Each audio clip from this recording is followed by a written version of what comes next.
Welcome to Basic Brewing Radio for Thursday, May 21st, 2015. I'm James Spencer. Here at Basic Brewing Radio, we're all about home brewing. This week, Malcolm Frazer, contributor to Brulosophy.com, shares a dry Irish stout experiment. How will chemistry profiles suited for stout and pale ale affect the style? If you're new to home brewing or would like to get into the hobby for the first time, check out our website, basicbrewing.com, where you can find archives of our audio and video podcasts and our DVDs to walk you through basic and more advanced brewing techniques. You can find me on Twitter. My username is Basic Brewing, all one word. We also have a Basic Brewing Radio and Basic Brewing Video page on Facebook at facebook.com/basicbrewing. We're on the Google Plus too. Thanks again, everybody, clicking on the Amazon.com associate link at our basicbrewing.com site. You know how it works, because you're clicking on it a bunch, and we greatly appreciate it. Whenever you think of Amazon shopping, go to our website first and click on our Amazon ad on the right-hand side of the page. You can go back to Amazon.com through that link. You can shop to your heart's content. It won't cost you any extra, but you'll be helping us to bring you the show, and we greatly appreciate your support. We also have associate links for Brew Your Own Magazine and the American Homebrewers Association on our site as well. You can find our Basic Brewing iPhone app on iTunes, our Android app on Amazon.com. We have a Windows Phone app. We're in the BlackBerry Podcast Directory, and we're on the Stitcher app as well. If you want to put a tip in our tip jar, some coinage in our guitar case, you can go to basicbrewing.com/support. Thanks to everybody who's done so already. We've only got one more show after this one before we go on to our June break from posting Basic Brewing Radio episodes. Of course, along with a little bit of vacationing with the family, we'll be traveling to San Diego to attend the National Homebrewers Conference, and I'm getting very excited about that. We've lined up a bunch of interviews while we're there, and we're looking forward to meeting some of you. If you see us walking around, stop us and say howdy. Steve and I are planning to get together this week to shoot an episode of Basic Brewing Video. I know that we've only been doing one episode a month, but, you know, things have been crazy around here. I have a Maibach on tap that I'm looking forward to sharing with Steve and with you by proxy through the show. I've been trying to brew one lager a year during the winter months, and that's what this Maibach is. It's a lager. It takes a lot of patience to brew a lager and to age it, to lager it. And I've somehow been able to keep my hands off of this one while it's been chilling out in the kegerator. And boy, it's tasty. Now let's talk for a minute before we go on about our continuing sponsors, Desiree and Dave from High Gravity Brewing in Tulsa. High Gravity, I talked about this last week, but High Gravity's Build Your Own Beer feature on highgravitybrew.com. It's really cool. It lets you select all of your ingredients from one page. You don't have to search around the website from hops to malt to yeast to sugars to whatever. All the ingredients available are on one page, including, as I said, yeasts, priming options, fruit flavorings and purees, everything. You can even name your beer on that page. And I've played with it, and it's really cool. It's got this long list of ingredients, very impressive. You click on a checkbox beside each item that you want, enter the amount of the item that you want, and at the bottom of the page, there's a running total of what your beer will cost. So it's a very efficient way to order ingredients for a batch of beer. And High Gravity offers flat rate shipping of $7.99 on most items. So if you're new to brewing, also High Gravity has has a build your own starter kit that lets you add onto the base equipment kit. And that, again, is all on one page. So, as I said last week, Desiree and Dave know about this kind of stuff because they come from a technology background. And it really shows. It works out. It's very sharp. So check it out at highgravitybrew.com and let them know that you appreciate their support of this podcast, by the way. And they're just good folks. So there you go. Okay, to be honest, I've got spring fever here, so let's jump right into the interview. As you know, Marshall Schott is the founder of Brulosophy.com, and you've heard him on the podcast a couple of times. Marshall established a process where he conducts experiments, does blind triangle tests with the results, and then collects data using an online form. And then he writes it all up for the website. Well, now he's working with some contributors to the site to sort of spread out the workload so he doesn't have to do it all. Malcolm Frazer is one of those contributors. And the experiment that Malcolm sent us was brewing a dry Irish stout with 2 water chemistry profiles, one suited for the style, stouts, and one better suited, or at least they say, for pale ales. So, up until now, Steve Wilkes and I are tied in picking out the odd sample in these Brulosophy experiments. So this is set to be the tiebreaker. Whose taste buds will reign supreme? Let's find out. Malcolm Frazer, welcome to Basic Brewing Radio. Thanks, James. Thanks for having me on. Now, your experiment is a spin-off or an arm of, or how would you describe it? A connection to the Brulosopher experiments. How do you know Marshall Schott, and how did you get entangled with him? All right, so Marshall and I, through the magic of the interwebs, have become, I guess you could call it, digital buddies.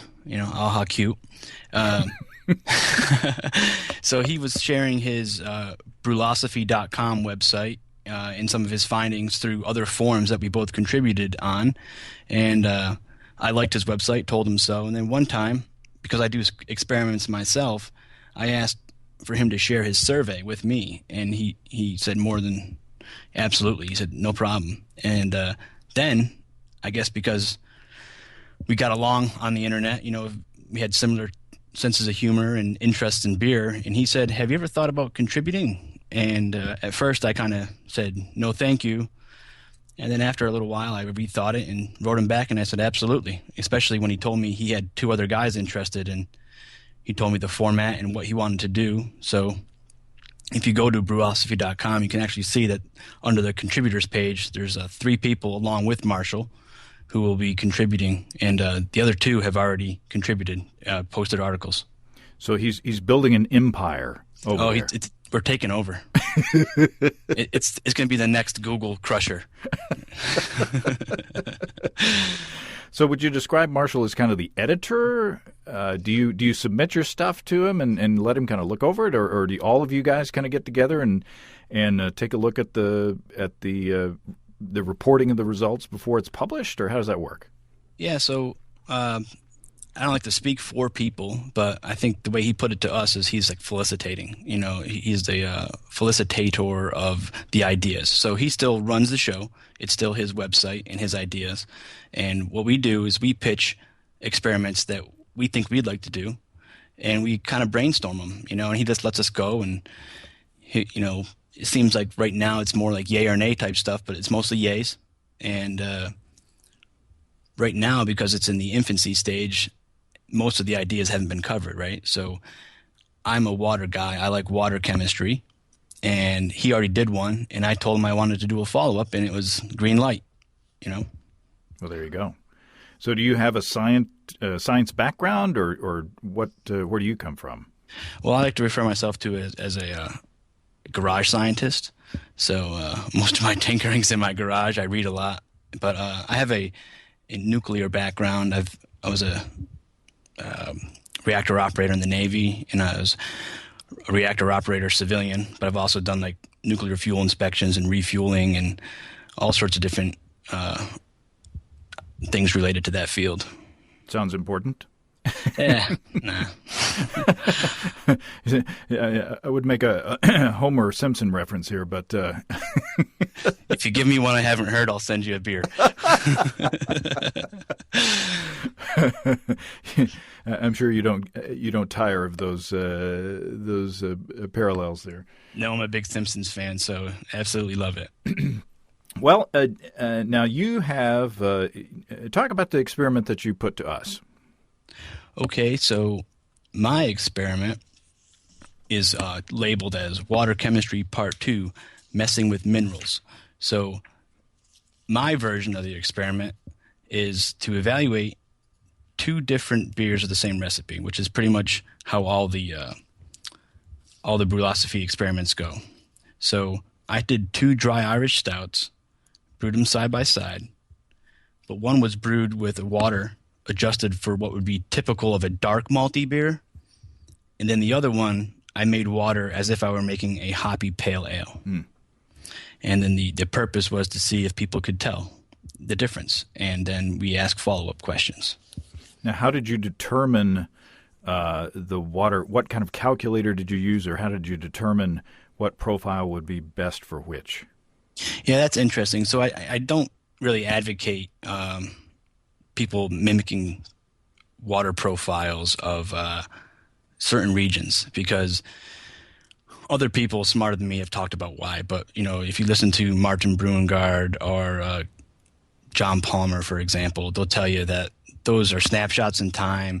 The brewers themselves may not be using that actual water. They might be making adjustments. And so I like to make a generalized pale ale recipe or a generalized dark malty recipe, etc. And then I use those water profiles. So for this, I actually used Martin Brewingard's spreadsheet, Brewing Water. It's a free download for the basic version. Then if you donate, you can get more advanced features. So if you go into Brewing Water, and it steps you through, and I'm not going to try to do a tutorial on this, but it'll steps you through, you put in your water profile, the target water profile, but on the water adjustment page, you actually go in and enter your grist under mash acidification. You enter your grist, and then you can target a certain profile. So it has a drop-down menu, and you can pick ones. So I picked, yellow. I think I did yellow bitter, yellow hoppy, something like that, and it gives you some parameters. And I get close because, like I said, I don't advocate trying to nail these minerals, the ppms, down to tenths or even single digits. I just get ballpark within 10 or 20.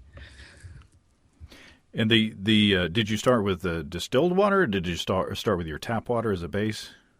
So at home, depending on what I'm doing, because it depends on where I'm going to. So if I'm doing a pale ale, my pale ale water is fairly well suited for my home water is fairly well suited for pale ales. So what I find I need to do is just knock out the alkalinity with some acid and then up the sulfite. And in the article, I explained basically what I think a pale ale water is. And it's basically minimum calcium, or the minimum that you should have, which is often stated around 50 ppm, and then a 2-to-1 sulfite to chloride ratio. But once again, I don't belabor that. If I'm close, I'm close. So all I need to do with my pale ale recipes is a few milliliters of acid to knock the alkalinity down to near zero, and then I add a few grams of calcium sulfite. And then on the dark beer side, what do you do? So for this experiment, because like I said, I didn't necessarily make water that was like dialed in exactly for what a dry Irish stout is, and there's a lot of reasons for that. And I would refer people to an episode of, if I can mention another podcast, is that Sure. okay? So Brew Strong, Martin was interviewed by John Palmer and Jamil Zainasheff about Dublin water, and he goes on, and I would just refer your listeners to listen to that. But that water was actually fairly soft, so I wasn't going to do that water and do a separate steeping of dark grains, et cetera, what they do. So what I did is I just made a generic dark malty water. So I took it the opposite side of the pale ale water, minimum calcium, about 50 ppm, and then instead of a 2-to-1 sulfate to chloride, I went the other way, 2-to-1 chloride to sulfate. And then I also, I would typically wouldn't have to use as much acid, right, because the dark grains will remove some of that or neutralize some of that alkalinity themselves. So I had to add a little less acid to just bring my pH in line with what the pale ale was. And the reason why I did that is pH will follow itself all the way through the process. So I didn't want these beers to be different in pH and in minerals, because I really wanted to try to isolate the best you can in someone's garage the effect of the minerals. Mm-hmm. And I go through that in the article. But on Marshall's previous experiment, he did have different pHs. And that experiment was also considered significant. He had a significant finding of enough people who recognized the different beer. So that was already kind of tested. So this one, I was really trying to just do something slightly different for the readers and try to show the effect or the potential for an effect of sulfite and chloride on dark and malty beers, dark, malty, or pale hoppy beers. Now, did you see any difference in the numbers as far as the starting gravity and the final gravity, or any difference in the performance of the yeast between the two? No, the yeast chugged along. I used WLP 004, I think, Irish ale yeast, and 1 liter starter for each of them, and they attenuated on the same pace, about 6 days. It might have been 4 or 5 days, but I checked them at 6, and they were both at 1.010, and they both started within I think 1 gravity point of each other. So when you read through the article, you'll see that I had a couple issues with like my original gravity. I think they were 2 gravity points off, and that's in the kettle, after my batch sparge. So I adjusted that with the boil rate and dialed them in pretty close. That my starting gravities were within, I think, one of each other. 1.0, I have it right here. 1.047 and 1.048. So I was pretty happy with that. Yeah. Any other details for the experiment before we go into the tasting? Let me think. We talked about the 2-to-1 sulfite to chloride for the pale. We talked about the 2-to-1 chloride to sulfite. How were they carbonated? Were they from the keg, or were they bottle conditioned? Yeah, I forced carb almost everything in the keg. Unless I'm going for a specific characteristic, like a Belgian ale that I can't get to 4 volumes in my keg and serve properly without it foaming. I pretty much force carb everything. And we should say, it's interesting, you did a good job of packing the beers, and luckily I asked you for 2 sets. Because one of the blue ones didn't make it, and I jokingly, you sent me a picture of the UPS label before you shipped it, and I said, I jokingly said it's nice to see the label before the tire marks and footprints get on it, and I don't want to pick on UPS too much, because most of the time they do a good job, and the driver who comes to our door is always careful with what he brings, but the blue bottle was crunched. I don't know. I don't know, because it was wrapped in bubble wrap. I don't know whether it burst or whether it was kicked or something. But you did a good job in that. Everything was wrapped in bubble wrap, and then you did a double layer of garbage bags around the beers. And still yet, there was some beer seeping through the cardboard on the outside. Wow. So I guess. I guess this one of the glass shards pierced the 2 layers of garbage bag. So, yeah, I ship a lot for competition too, and you're my first breakage that I know of. So, congratulations! Yay! Yeah. So redundancy is good. Yeah, redundancy is good. Absolutely. That's a nuke thing. 2 trains of everything, right? There you go. I would imagine that homebrew is nothing compared to what you handled in the past. So Steve and I got the beers, and we sat on the porch, and we had a porch tasting. Excellent. Steve Wilkes, welcome to the latest edition of Porch Tasting. Porch tasting, where you don't actually taste the porch. No. You taste beers on the porch. Yep, and salsa.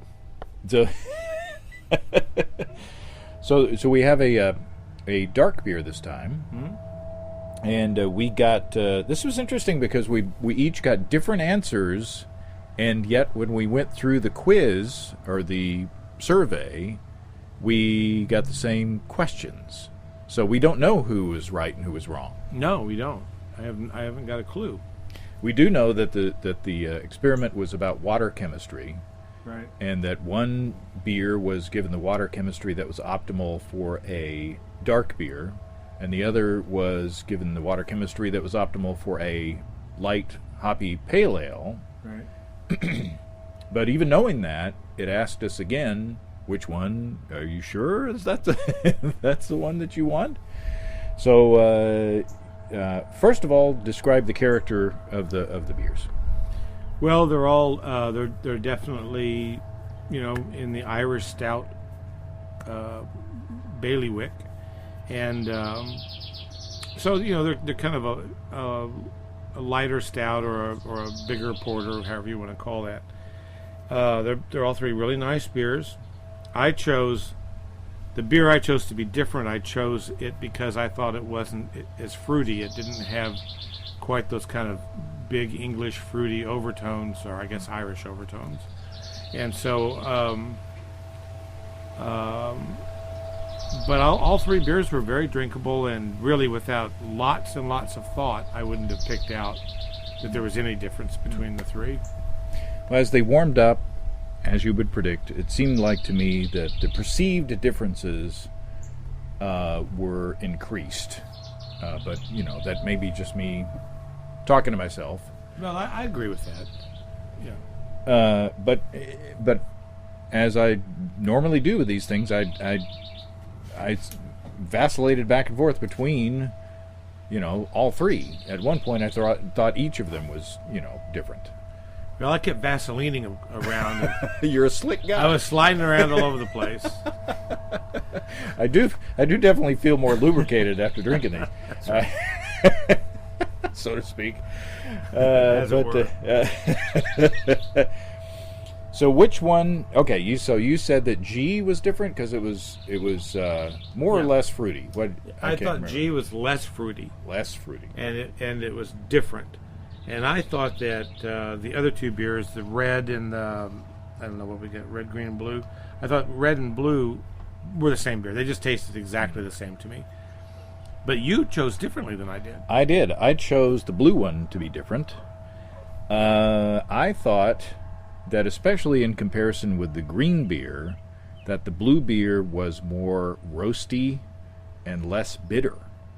To me, it had less of a bite than the green beer, and to tell you the truth, the red beer was kind of halfway in between the blue and the green to me, and maybe that was a carbonation issue, I don't know, but it seemed to me that, however, I thought that the red was closer to the blue than it was to the green, so therefore, no, I said it was closer to, the red was closer to the green than it was to the blue, therefore I said the blue was different. So I thought the blue was a little more roasty.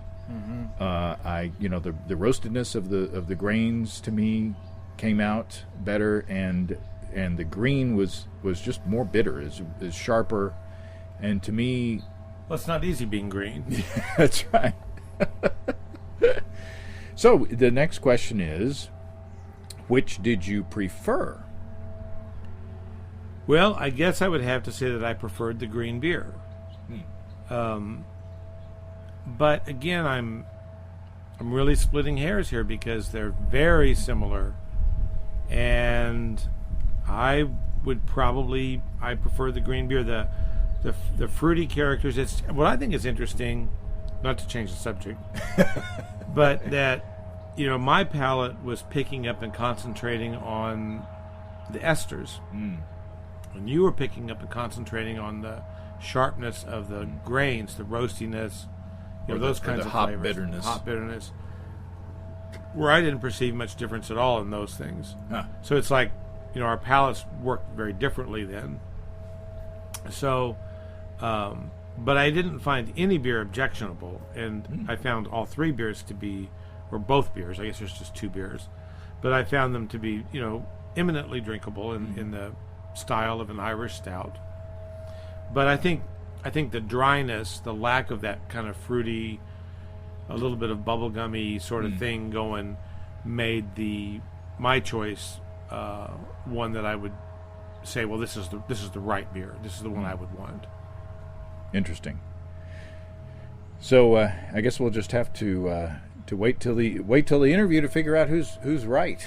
Yeah. Because we're tied up until now, right? As far as picking the odd beer, you and I are tied. I think we are. Yeah. This is a tiebreaker. There's a lot at stake here. And then we have a sour cider that's not part of the experiment that we're going to sample here.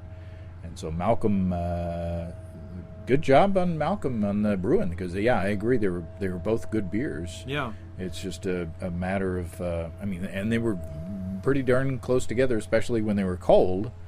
Yeah, you couldn't tell anything different when they were cold. Yeah, it took them to warm up. I think it's interesting too, because water chemistry, I do think it's important. I truly don't mean to dismiss it, but as a home brewer, I'm not that concerned with it, and maybe that's sacrilege to say that, but I'm kind of like, if I've got good water that tastes good. Mm-hmm. Just on its own, then I'm pretty comfortable brewing with it. And the kind of brewer I am, I'm just not that concerned with have I hit the calcium rate exactly right for, a Trenton was Burton water.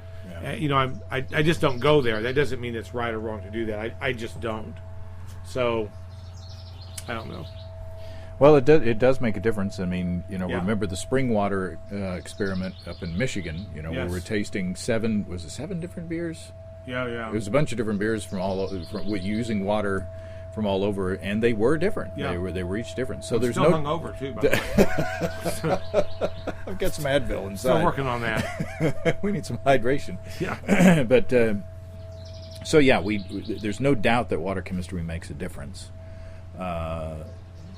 But you're saying that unless you're trying to reach a certain category pigeonhole, if you like the beer that comes out, then it's still good beer. Yeah. And but again, I mean, if I'm not a competitive brewer. I brew for my own enjoyment and my friends. I do try to brew, if I'm going to brew an English pale ale, I don't want to, brew it with a whole bunch of American hops and Belgian yeast. Yeah, exactly. And then, I just changed the recipe some. That's my take on an English ale. I'm not that far gone. Don't get me wrong. But I'm not the kind of brewer that kind of, I need to put a teaspoon of calcium in there because that's what has to be in there. I just don't go that far. And cheers to those who do. Yeah, cheers to those who do. Absolutely. Thanks, Steve. Thank you, James. Cool. So, I like the birds. Okay. So, Malcolm, do you have any guesses on the birds, on what birds we were hearing there? Oh, geez, it's a mockingjay. It's definitely a mockingjay. That's right. That's right. I had to watch that movie with my wife, so that's what I'm claiming. It's not because I wanted to see Jennifer Lawrence bounce around. I'm staying out of all of that. Now, the loudest bird around the porch, I believe, was a wren. And I don't know if it was a house wren or a Carolina wren. Somebody will write in on that. But anyway, wrens they've got to have the most decibels per ounce of any domestic bird. Yeah, it was nice. It sounded like summer in the background there, so that was nice. There you go. Well, it's killing me because usually the way the survey is structured, you can tell whether you got the answer right or wrong because the questions are different. You get more questions after a correct answer than a wrong answer. And so both of us, we picked different ones, and both of us got the same number of questions after we selected. So we don't know who got it right. And we threw you a curveball there, James. So as I talked about with the new collaborators, our contributors to the website, one of the things we noticed was some information that we were getting wasn't necessarily useful, and we wanted to lead the survey in a different direction. So, Marshall came to us and said, well, there's some suggestions. And one of the things we did was do a revamp of the survey. So now you get asked questions regardless, but your answers aren't necessarily heated if you're wrong. So there's two different streams you can go down to. It's like choose your own adventure, and if you get it right, you go this way and you're asked questions, and we'll accept your answers as part of the data collection. But we still collect the data if you're wrong, just to see if it matters, especially after the origin of the experiment is revealed. We want to see how people answer differently there as well. Yeah, that was interesting because it said, which one do you think is different? And we chose, and then it basically revealed the nature of the experiment, and then it basically said, are you sure? Yeah. Do you want to pick another one now? and we might need to do a better job of explaining that a little bit, because people didn't really change their answers. There was only one person who changed their answer, and this is just an assumption, of course, but I don't think people understood what we were asking there. So basically we said, hey, we did this to these beers. And then some people who are more knowledgeable might be able to go, oh, now I know what to look for. Mm-hmm. And I don't think that was grasped very well. So we, and of course, you can make all kinds of assumptions. You could assume that one chemistry would have an effect on the beer and the other might not. You might be wrong, and so you might pick the wrong answer anyway. So right. But if you are more knowledgeable, I'm not saying that. Oh, we're novices on water chemistry, so okay. You won't insult us there. Yeah, but any question, any brewing question that was revealed, and we'd say, hey, we did this. If I tell. Because we try to get tasters on our sensory panels across the board. They're not all BJCP trained judges, and they're not all novices. They're all across the board. So one of the people who contributed for me was a craft beer restaurant owner. So she knows beer, but if I tell her what first wort hopping is or something like that, or if I say, hey, I did a longer boil, she doesn't know what that means. So she's probably not going to change her answer. Mm-hmm. But you might. That's true. Yeah. So.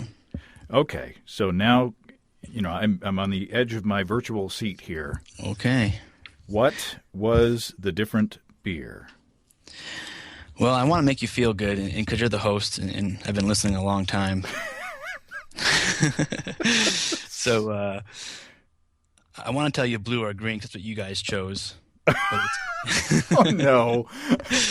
But the good news is if you picked blue or green, you're not in odd company because there was 11 people who chose those two beers. But 18 people chose correctly and chose red. Oh, you're kidding. Well, the good news is that Steve and I are still tied. You're wrong together. You're both incorrect in the exact same way. Well, there you go. Yeah. So 11 people picked green or blue. Correct. And 18 picked red. 18 picked correct. 11 picked incorrectly. So is that a significant enough difference? Yes, for this number of participants, 29, we needed 15 people to correct the different beer, and we had 18. So this was the most significant finding we've had yet. Wow. And we only had one other significant result, and it was also water chemistry. It was the water chemistry part 1. Wow. Well, there you go. Whoops, this recording got lost. Yeah. I'm sorry, Malcolm. That show is not going to air. Don't tell your mom to listen in. Yeah, I have no idea who Malcolm Frazer was. I have no idea. Well, at least Steve and I are in, like you said, at least Steve and I are in good company in that we both chose wrong. And there was no all the judges got it right. There was judges who I know are very good judges who got it wrong. And there was one girl who I think has a really good palate, a woman, I should say, and she got it wrong. I was amazed by that. And what it comes down to is some people are better at tasting different things, and there is some element of randomness. I think the order in which you get the beers matters. That's why I try to change that up a little bit. So Yeah, it's one person gets diacetyl like nobody's business. Another person really hits on bitterness or malt. Everyone has different talents. Right. And I tried to go. I started. I poured out the samples kind of randomly, and I started tasting left, middle, right, and then I would do right, middle, left, and then I would do middle, left. So we would try to switch up the order in which they were. We were tasting, and our opinion, as I said in the recording, my opinion changed like 3 or 4 times as far as which one was which, and it's just for me it was kind of like a wheel of fortune of when I stopped. It was, to us it was very close, but like you said, there are people that probably would key off these flavor components better than we did. And unscientifically, what I noticed is that most people who got it on the first go. Most people, there was 1 or 2 people who said, I didn't get it until they warmed real well and I shook a lot of the gas out, et cetera, et cetera. But most of the people, it was immediately evident to them. And none of them, just like all the other experiments, none of them knew the nature of it, just which one's different. So some people just, bam, had it, and that's the way I think it goes for some people with some sensory items, So can you tell the difference? So I mentioned this in the article during my impressions portion, and I likened it to asking a mother to differentiate her twins. It's not obvious to everyone else, but she knows these kids. She raised them all the way through. So I was with this beer through the entire process, and I knew what I did to them, how I manipulated the beers. So I knew exactly what I should be looking for, and I can get them. I can get them every time.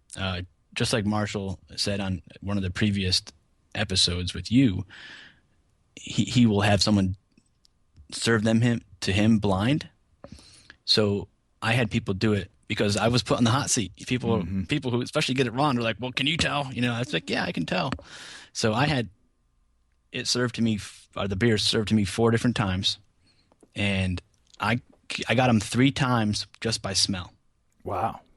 And then the last time I had to taste, a little bit to make sure I was right, because I was starting to get palate fatigued and stuff like that. But that doesn't say anything about my ability to taste by any means. Trust me, I judge enough that I know I have weaknesses, and they're, for diacetyl, I have to ask people sometimes, does this have diacetyl in it? So wow. What it means is that I knew exactly what to look for, and I had spent a lot of time with the beers all through the process. I tasted them as wort. I tasted them off the fermenter. I tasted them right before kegging. And right before kegging, these beers were so starkly different. I was just, I texted Marshall. I was like, I'd be surprised if anyone gets this wrong. But after they were, chilled and gelatined and carbonated, that delta came much closer together for me, and I had to go look for it. But I did know what to look for. Yeah, I've experienced the same thing with some of the experiments that we've done in the past. If you taste the 2 beers and you have several of them, and your palate kind of gets attuned to those different beers. I guess I didn't ask which one was preferred. I mean, was the proper water chemistry preferred over the improper water chemistry? Well, that's one of the more interesting things, in my opinion. I think all the contributors kind of agreed, and no, there wasn't a real difference. So I have the numbers here as far as which one was preferred, and I have no preference. Was 36%. No, I have no clear preference was 36%. Some people, 27%, liked the beers that were the same, so the blue, and 36.4% preferred the beer that was different. So that's not with any degree that matters. Huh. And what it tells me, and this is reading into something, of course, just analyzing the data. But what it tells me is that there is no necessarily better way, but what matters is that the experiment revealed that they're different, and enough that 18 people out of 29 said so. So it's beyond the margin of error. And now what I like about that finding, though, is it says you can now manipulate your water to how you want it, if that makes any sense. Because we also gathered opinions. You took the survey and you saw it, and people were able to say what they liked and what they didn't like, or how they perceived the beers. And the general consensus, generally, not like 100%, but the people who preferred the red one, they said they liked it because, hey, it's a little more malty, it's a little more sweet, a little fuller.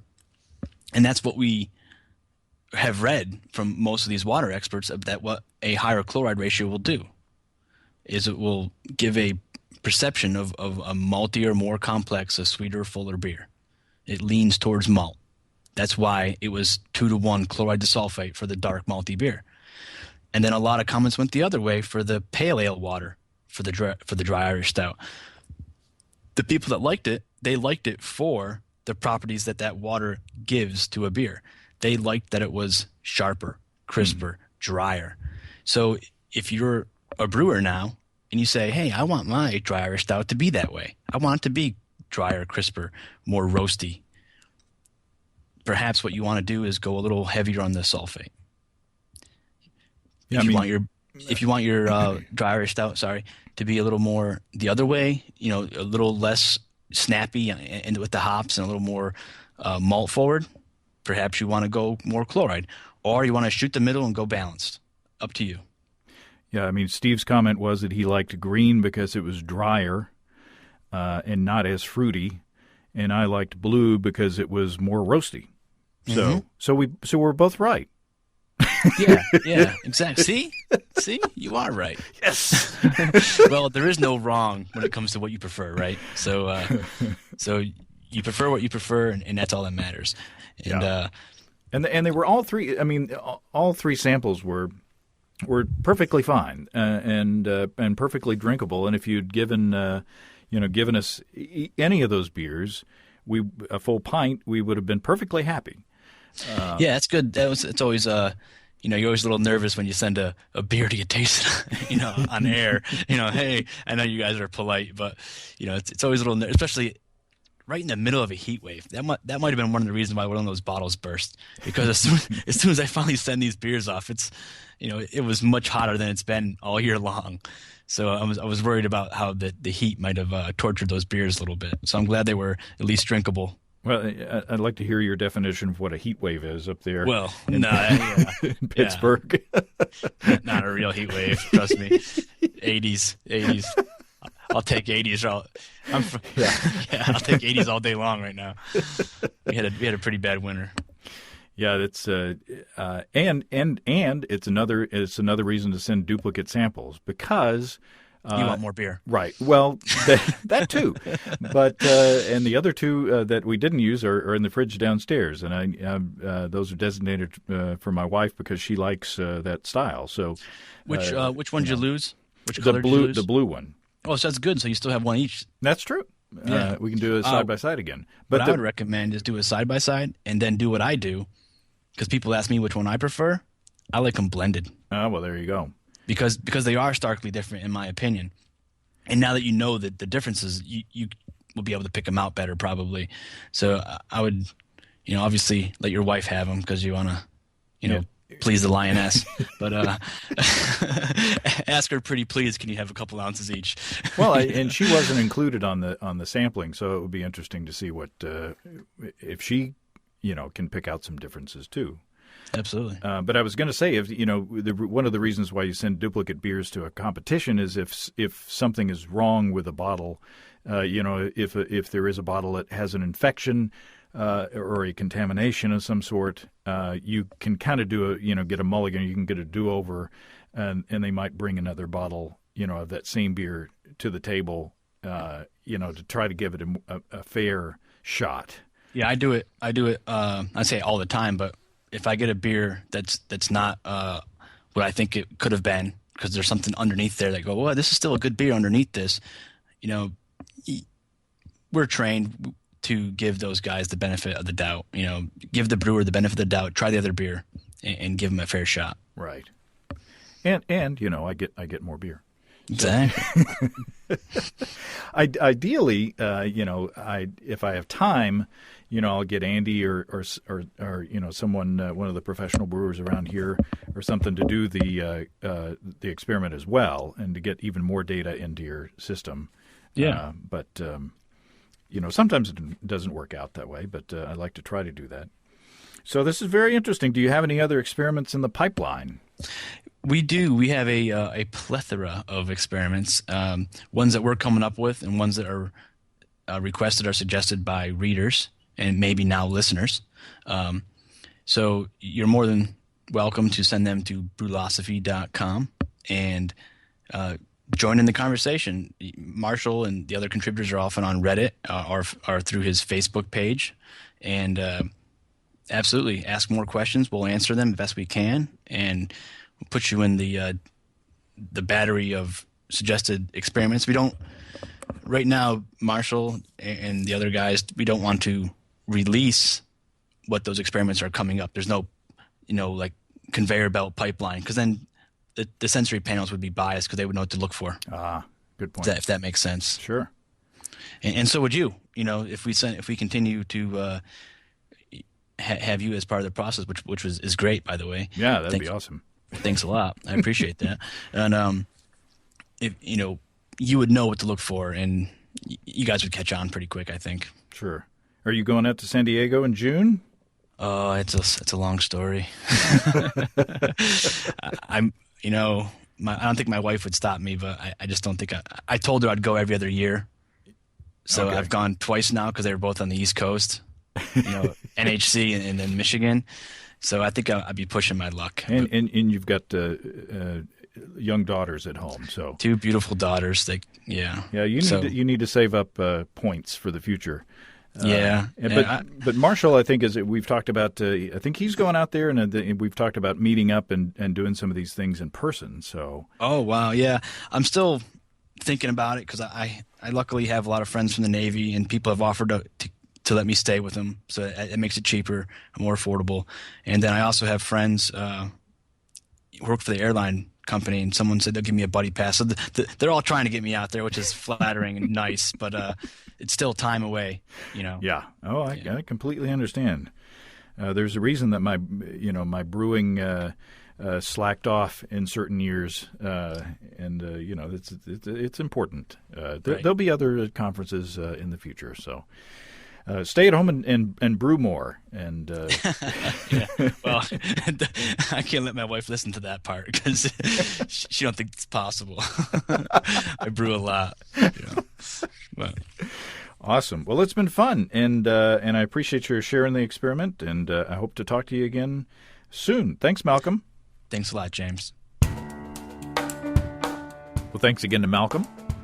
We also sampled the sour cider that Malcolm sent as a bonus while we were on the porch, and it was very nice. It was tart, but the fruit flavor of the apples still came through. It was very refreshing out there on the porch with all the birds and the mowers and things like that. And it turns out that for this sour cider, Malcolm did a wild inoculation of that cider by putting it in a chafing dish outside overnight with a window screen over it. And if I'd planned better, we could have recorded that sampling and talked more about that, but oh well. Check out Malcolm's contributing story on his experiment on brulosophy.com, and we thank Marshall Schott, the Brulosopher, for supplying the platform that these cool experiments can happen on and be evaluated through, and it's fun to take part with that. If you have brewing questions, show suggestions, or just want to say howdy, write to james@basicbrewing.com or just fill out the contact form at basicbrewing.com. And please don't forget to tell us where you're from. Check out our support link where you can throw a couple of bucks into the tip jar by subscribing financially to our podcasts. Be sure to check out our DVDs, Extract Brewing and Partial Mashing, Stepping into All Grain, Low-Tech Lagering and Decoction Mashing, and Introduction to Wine Kits. You can find them all on our site, and you will get a free bottle opener with any of our DVD combos that you order. So that's really cool. People love the openers. And you can check out our Basic Brewing shirts in the store as well.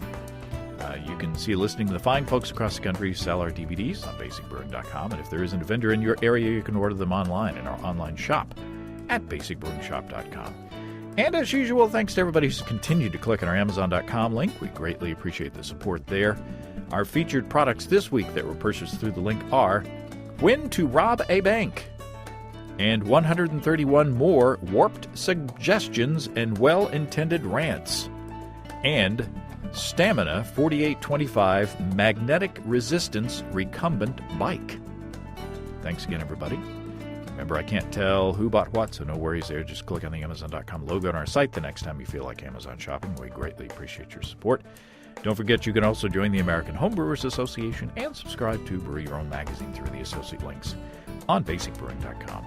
That's all until next time. Until then, thanks for listening, everybody. I'm James Spencer. Production help for Basic Brewing Radio and our website is provided by Kelly Dodson. Basic Brewing Radio is a production of Active Voicing. It's lunchtime. We'll talk to you next time, everybody. So long.